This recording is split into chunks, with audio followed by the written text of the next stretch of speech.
40 years of putting your family first, and the one time you do something for yourself, they call it a problem.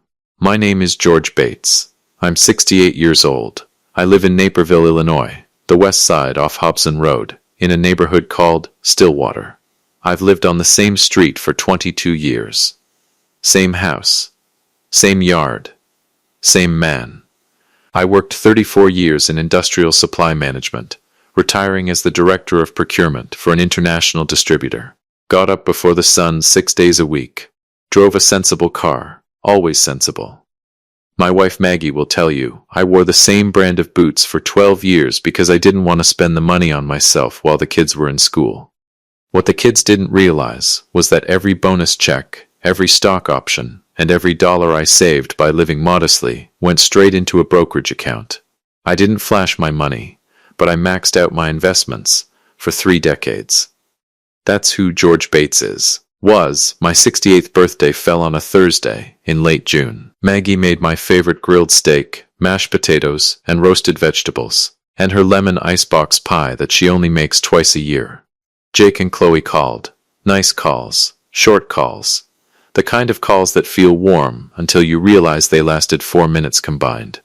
But that's fine. They're busy. I understand. What they didn't know, what nobody knew, was that 3 days before my birthday, I had walked into Naperville Autohaus on Route 59 and signed papers on a 2024 BMW 7 Series, mineral white, black interior.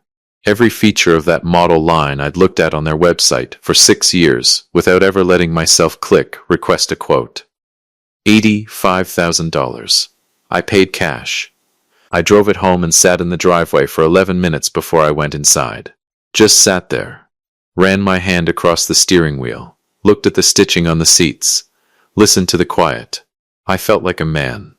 I don't say that lightly. I'm saying I felt, for the first time in longer than I can name, like I had done something for George.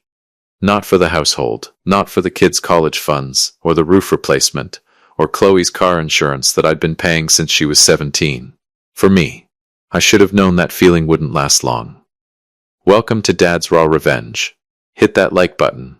Drop a comment below letting me know where you're watching from. This story is going to take you somewhere. Chloe came by on a Saturday morning, 4 days after my birthday. She wasn't expected. She just showed up the way she does, pulled into the driveway and stopped. I heard her car, looked out the kitchen window, and saw her sitting there, not moving, just staring at the BMW like it had said something rude to her. I smiled. Went out to the porch with my coffee. Morning, sweetheart. She got out of her car slowly. Her eyes didn't leave the BMW. Dad, pause. What is that?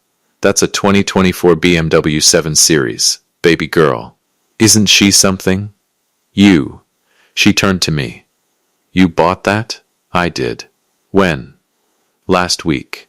Birthday present to myself. She walked around it once like she was a detective, and the car was a crime scene. I stood there, still smiling, still holding my coffee, still feeling like a man. Dad, this car is... She stopped. Pressed her fingers to her forehead. How much was this? I took a sip of my coffee. $85,000.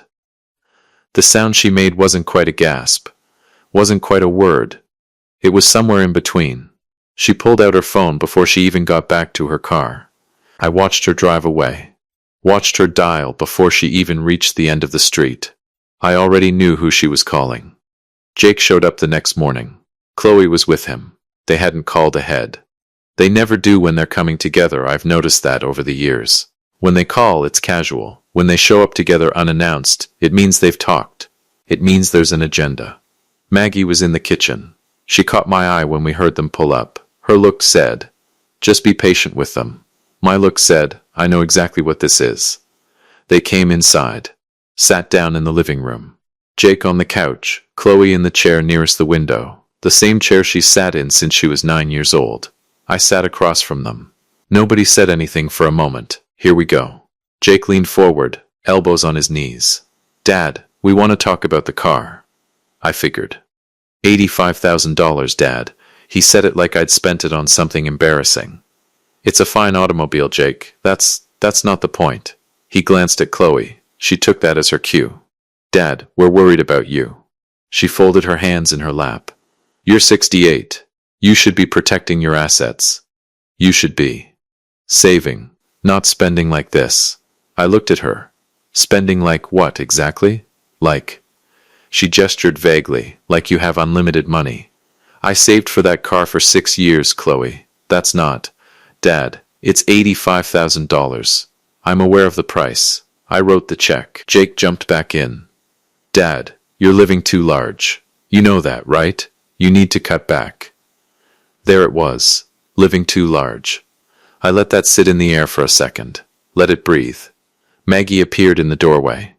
Can I get anyone something to drink? I just made. Mom, we're talking. Jake, barely looking at her. Maggie's jaw tightened slightly. She looked at me. I gave her a small nod. Jake, she started. Maggie, it's fine, I said. Quiet, let them talk.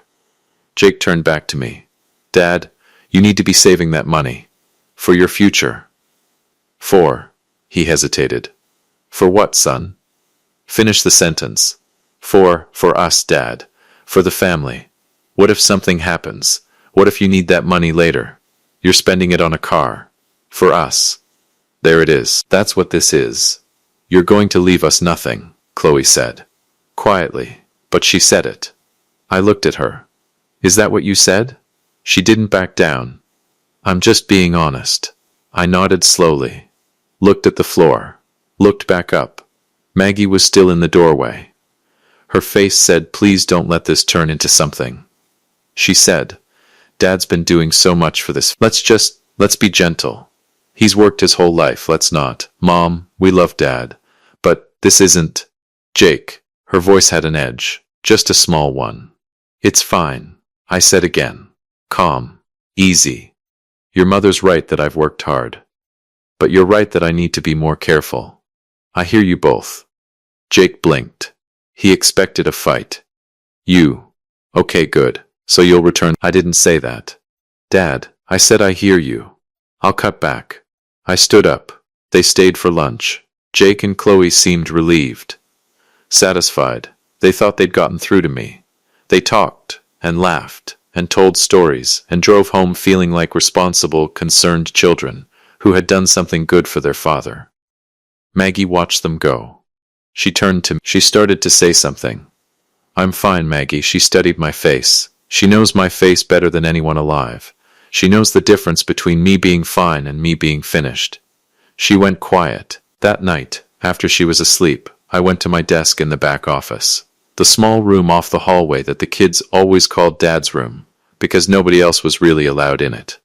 I sat down, opened my laptop. I pulled up my accounts.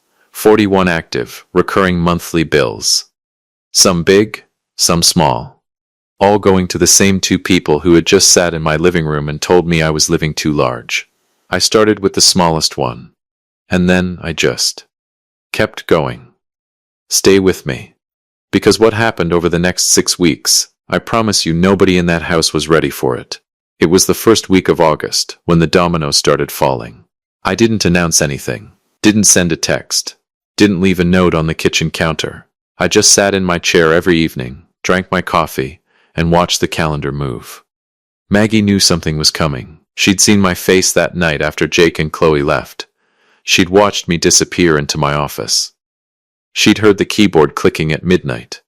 But she didn't ask. Maggie has always known the difference between a conversation I'm ready to have and one I'm not. I was not ready. So she waited. And I watched. It started with Jake. Jake drives a 2022 Audi A5.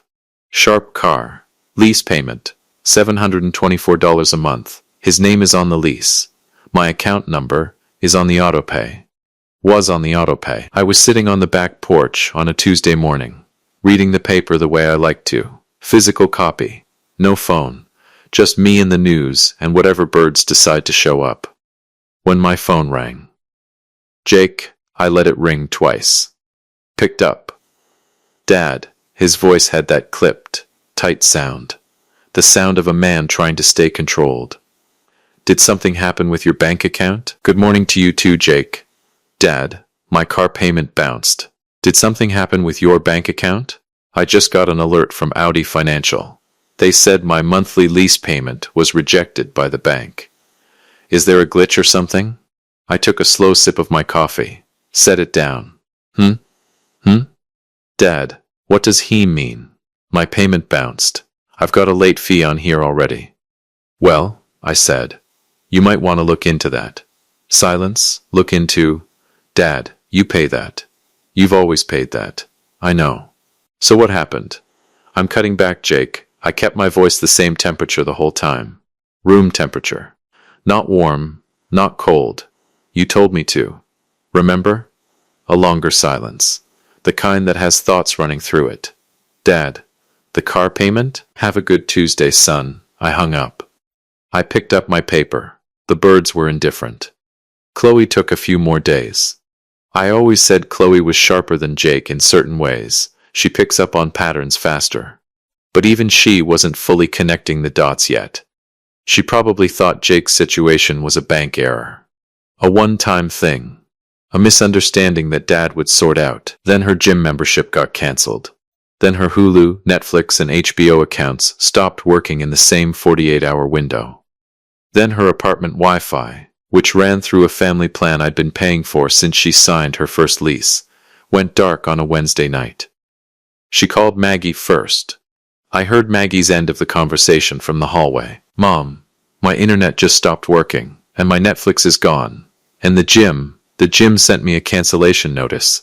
Mom, what is going on? Maggie looked up and saw me standing in the hallway. Her face did three things at once. Concern for Chloe, understanding of what I'd done, and a careful neutrality she was trying to maintain in front of both of us simultaneously. Honey, just let me talk to your father, okay? Just give me one day. She hung up. We looked at each other. George, Maggie, the Wi-Fi, George? The gym? She said I was living too large. She's 26. She didn't mean. She meant something. Maggie pressed her lips together, folded her arms, unfolded them. She wanted to be angry at me and she couldn't fully get there, and that conflict was written all over her face. George, her internet is out. She works from home 2 days a week. Then she can call her internet provider and set up her own plan. She's 26 years old. Maggie. George, how much is a Wi-Fi plan, Maggie? What does it run? $60? $70 a month? She can't cover $60 a month? Maggie went quiet. I went back to my chair. By the second week of August, both kids' phones were throttling. They were on my family plan, had been since high school. I didn't cancel their lines. I just logged into the network account and paused their data access. No warnings, no explanation from the carrier, just an instant drop to 2G speeds. Jake called 4 times in one day. The calls were escalating. The first one was confused. The second one was frustrated. The third one was loud. I answered the fourth one. Dad, what is happening? My phone has been buffering all day. I can't load anything. My phone has been buffering all day the second I step away from my desk. I can't even load a map in my car. I'm having to hunt for public Wi-Fi just to send an email. You should probably look into your own plan then. My own, Dad. I'm on your plan. I've been on your plan for 10 years. I know. I'm cutting back. You told me to. I told you to cut back on buying a car, Dad. I didn't mean. You said 41 payments, Jake. I let that land. Watch the silence. You counted them. You came to my house and told me I had too many payments going out. So I reduced them. Those were, Dad, that was different. Those were your personal expenses. A lot of them were yours. Dead silence. There it is. He's starting to understand. How many did you cancel? His voice had changed. The frustration was gone. Something more careful had replaced it. You have a good evening, Jake. Maggie broke on a Friday. I say broke, I mean she came to me the way she does when she's past her limit. She didn't come in hot. Maggie has never been a door slammer. She came in quiet, sat across from me at the kitchen table, folded her hands, and looked at me with those eyes that have been reading me for 40 years. George, please, Maggie. Jake got a notice. A second late notice on the car. If it doesn't get paid in 10 days, they're going to report it. She paused. And Chloe. Chloe called me crying this morning. She can't pay her rent and her own bills at the same time, George, not on what she makes. You know that. I do know that. Then, that's actually the problem, Maggie. She's 26. I know she can't cover her own rent. That's the problem. That is the exact problem. Maggie looked at her hands. There are children. They're adults, who came to my home and told me I needed to stop spending money on myself. I kept my voice level. I agreed. I stopped. George, you know they didn't mean it like, what did they mean? She didn't answer that. What exactly did they mean, Maggie? Help me understand, because I've been thinking about it for 6 weeks, and I keep coming back to the same word. They used the word us. Jake said I'd leave them nothing. Chloe said I was spending money that should go to them. I leaned forward slightly. At 68 years old, after 34 years of work, after everything in those accounts, they looked me in the eye and made me feel like I'd done something wrong by buying myself a car. Maggie's eyes were wet. She didn't let the tears fall. She just sat there, holding them. I know, she said softly. I know they were wrong. Then let me finish what I started. She looked up. Trust me, I said. She held my gaze for a long moment. Then she nodded, barely, just once, stood up, and went back to the kitchen. That was the last time she asked me to stop. Now here's where it gets interesting. My nephew Russell, my brother Carl's boy, lives out in Lissell. He runs into Jake at a sports bar on a Saturday in mid-August. They get to talking. Russell, God love him, has never been able to hold water. He lets it slip that he'd heard from Carl, who'd heard from Maggie, who'd apparently been crying on the phone to Carl's wife when she thought she was just venting. George is locking up the money. He's putting everything into a trust, that's all Russell said. That's all he had to say. Because by Sunday morning, both kids knew. The calls started at 7:42 am. I know because I was already up, already on the porch, already on my second coffee. My phone lit up, and I looked at the screen and felt something I can only describe as a very deep, very quiet satisfaction. Jake, Dad, call me when you get this, it's important. Chloe. Dad. I heard something and I just want to talk, can you call me? By 9 am Jake had called 3 times. By 10 am Chloe was calling Maggie. By noon the BMW was no longer the issue. The visits started that same week. Suddenly Jake was available for Sunday dinner. Suddenly Chloe was stopping by midweek just to check in. They brought things. Jake brought a case of that dark roast coffee I like. Chloe showed up with a cobbler from that bakery on Washington Street downtown that I've mentioned exactly once in my life, which told me she'd been consulting Maggie. I accepted everything graciously, said thank you, sat with them, let them talk. I did not bring up the will. I did not bring up the payments. I did not bring up the beam, the spreadsheet, or the word us. I just let them visit. Let them be warm and attentive, and suddenly remarkably interested in how Dad was doing. And I watched. Funny how inheritance has a way of improving a person's schedule. If you have been listening for a while, drop your thoughts in the comments. Hit the like button while you're at it. And be sure you're subscribed. Maggie served sweet tea and moved quietly between the kitchen and the living room, and said very little. But once, just once, when Jake was talking and not looking her way, she caught my eye from across the room. And she almost smiled. They thought the payments were the punishment. They thought the trust was the scare. They had no idea I hadn't even gotten to the part where I sit them down. That part was coming. And I'd been waiting 22 years to say every single word of it. Some men get even by getting loud. I got even by getting organized. It was a Sunday in early September. I'd picked the day deliberately. Sunday means nobody has work to hide behind. Nobody has a meeting to rush to. Nobody has an excuse to cut the conversation short and promise to circle back. Sunday means you sit, you stay, you deal with whatever's on the table. I called them both the night before. Kept it simple. Come for dinner tomorrow. 2 o'clock. Don't be late. Jake said, Everything okay, Dad? Everything's fine. 2 o'clock. Chloe said, Should I bring anything? Just yourself. I hung up and went to my office. Opened the drawer on the right side of my desk, the deep one, the one that locks. Pulled out a folder I'd been building since June. Sat there for a while, just looking at it. 40 years of receipts, 22 years of payments, 144 pages, printed clean, organized by year, by category, by recipient, by name. I closed the folder, went to bed. Slept like a man with no unfinished business. They arrived together. Jake's Audi, which I noticed he'd managed to catch up on, probably borrowed money from somewhere, pulled into the driveway at 1:58 p.m. I watched from the front window. They sat in the car for about 2 minutes before getting out. They're prepping each other, aligning their story. I opened the door before they knocked. Come on in.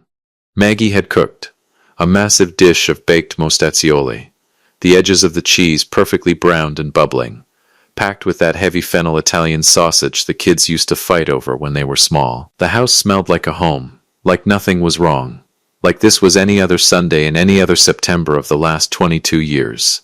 We ate first. I insisted on that. Chloe tried to steer the conversation toward the trust twice during the meal. I redirected both times, asked Jake about work, asked Chloe about her apartment, complimented Maggie on the cornbread. Let them eat. Let them get comfortable. Let them think maybe this was just dinner. When the plates were cleared, I stood up. Let's go sit in the living room. I let them get settled. Maggie took her usual chair near the window. Jake and Chloe on the couch, same positions as June, same room, different energy entirely. I went to my office, came back with the folder, sat down across from them, set the folder on the coffee table but didn't open it yet. I want to talk about what you said to me in June. Jake shifted. Dad, about all that. The payments. We didn't realize. I know you didn't. That's actually my fault. I said it calmly. Watched their faces. I never showed you. I never sat you down and made it real. That's on me. I'm correcting that today. I opened the folder. This is a spreadsheet. 41 line items. 22 years. I turned it around and slid it across the coffee table toward them. Take a look at the first page. They both leaned forward. Jake picked it up. I watched his eyes move across the page, watched them slow down, watched the color leave his face. That first column is the payment. Second column is the monthly amount. Third column is how many months. Fourth column, I tapped the table once, is the total. Chloe was reading over Jake's shoulder now. Her hand came up slowly and covered her mouth. I didn't say anything. I let the numbers do the talking. Numbers don't have emotions. Numbers don't get nervous. Numbers just sit there and tell the truth. Jake turned the page. Then the next one. 22 years of payments. Insurance premiums, cell phone bills, rent supplements, gym memberships, streaming accounts, tuition balances, security deposits, medical copays, dental work, car repairs, moving costs, and 112 other things that had flowed quietly from my account to their lives like water they'd never had to think about, because it was always just. There, he got to the last page, the total line. He stared at it. Dad, his voice came out strange, stripped of everything. This says $1.2 million. I said it the way you read a weather report. Over 22 years, give or take. The room was silent, not awkward silent, not angry silent, reckoning silent. Chloe's eyes were wet. She wasn't crying yet. She was at that stage just before, where everything is bright and fragile and one wrong breath tips it over. Jake set the papers down slowly, like they were something delicate now. I never knew, he said quietly. I know you didn't. That's the point. I leaned forward, elbows on my knees, looked at both of them. You came into my house in June and told me I was living too large. You told me I needed to cut back. You told me I was going to leave you nothing. I paused. I want to ask you something, and I need you to actually think before you answer. Another pause.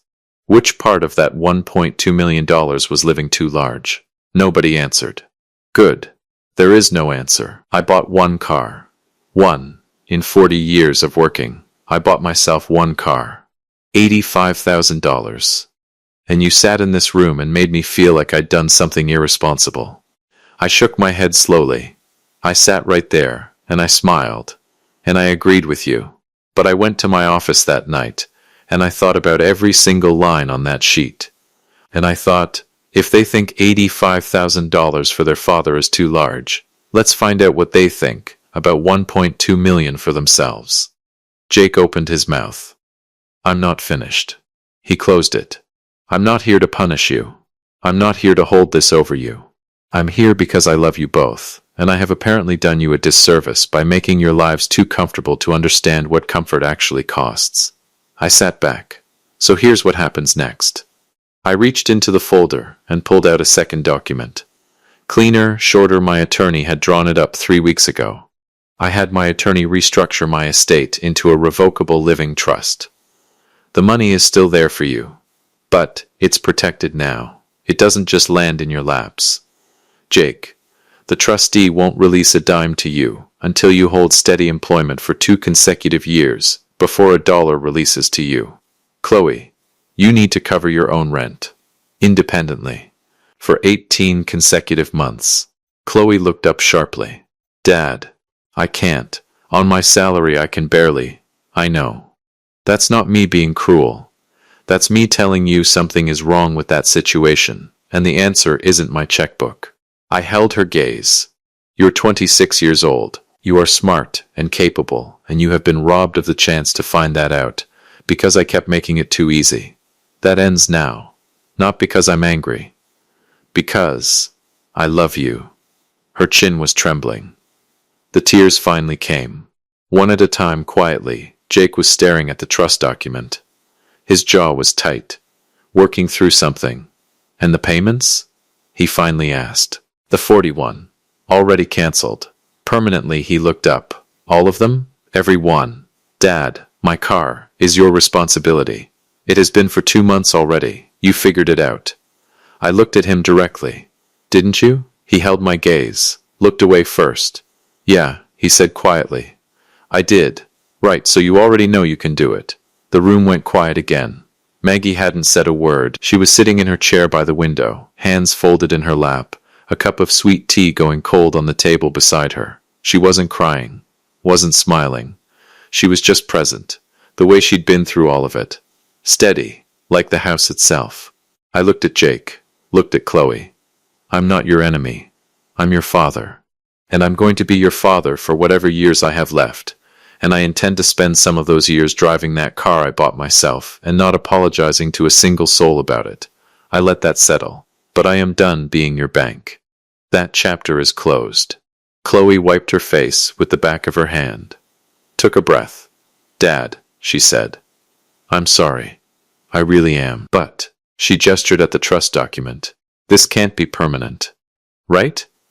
This is just, you're making a point. We get it. We hear you. I looked at her. It's permanent, Chloe. The temperature in the room changed. Permanent. Jake repeated the word like it was in a foreign language. He picked up the trust document again. Read it again. Set it down hard. Dad, you're telling me you've canceled everything. Everything. And now there's a trust with conditions. And this is just how it is, from now on. That's correct. Because we said you were living too large.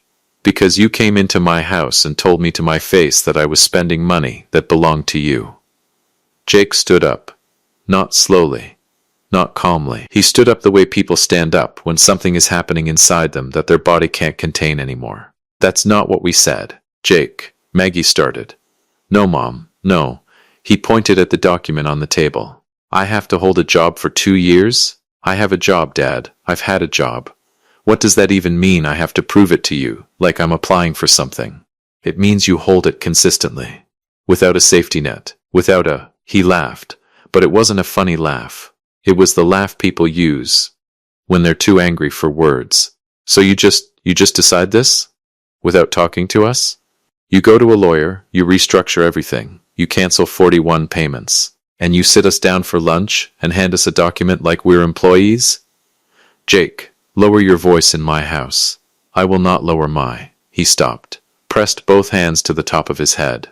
Do you understand what these past 2 months have been? My car payment bounced, Dad. I got calls from the dealer. I had to borrow money from my friend Kevin, because I didn't know what was happening with my own finances. Finances I've counted on for years. Finances that were never yours to count on. Silence. Dead. Flat silence.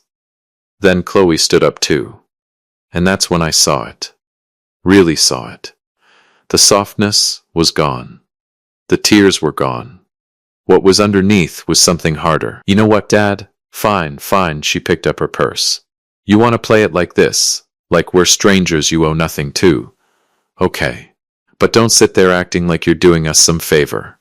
You didn't do this to teach us a lesson. You did this because we hurt your feelings over a car. Chloe, Maggie was on her feet now. An $85,000 car, Dad. We were worried about you. You were worried about your inheritance. She flinched. Because it landed. Because it was true, and she knew it, and she couldn't argue it, and that made her angrier than anything else I could have said. We're leaving. She looked at Jake. Jake, let's go. Jake was still standing there, still looking at me, something moving behind his eyes that I couldn't fully read. Anger, yes, but something else too. Something younger. Something that didn't want to walk out the door. But Chloe was already moving toward it. And Jake has always followed his sister. He picked up his keys from the side table. Didn't look at Maggie. Didn't look at the folder. Looked at me one last time. I hope the BMW was worth it, Dad. He walked out. The door didn't slam. That almost made it worse. A slam is emotion. A door pulled quietly shut is a decision. I sat there. Listened to the Audi back out of the driveway. Listened to the street go quiet. Then I heard Maggie. She was still standing in the middle of the living room. Her hands were at her sides. Her shoulders were up around her ears. And she was crying, not loudly, not dramatically, just steadily, the way a woman cries when she's been holding it for too long, and the dam finally goes. George. Her voice broke on my name. Just one syllable, and it broke. My babies just walked out. I stood up, crossed the room, put both arms around her. She cried into my shoulder. Her hands gripped the back of my shirt like she needed something solid. They'll be okay, I said quietly, into her hair. They'll be okay, Maggie. You don't know that. I do. I held her tighter. She pulled back slightly, looked up at me. Her eyes were red. Her face was the face I'd loved for 40 years. Every line of it, every worry written in it. What if they don't come back? They'll come back. George, Maggie. I held her face in both hands, looked at her directly. Everything is going to be okay. I promise you. Not today. Maybe not for a while. But okay. I wiped her cheek with my thumb. Trust me the way you've always trusted me. She searched my face, looking for the George she knew. The steady one. The one who had never once in 40 years made her a promise he didn't keep. She found him. She nodded. I walked her to the kitchen. Sat her down at the table. Poured her a cup of tea. Sat across from her in the quiet house that smelled like the remnants of dinner and that berry cobbler nobody had the heart to touch tonight. I built everything in this house. Every comfort, every safety net, every soft landing my children had ever known. I built it.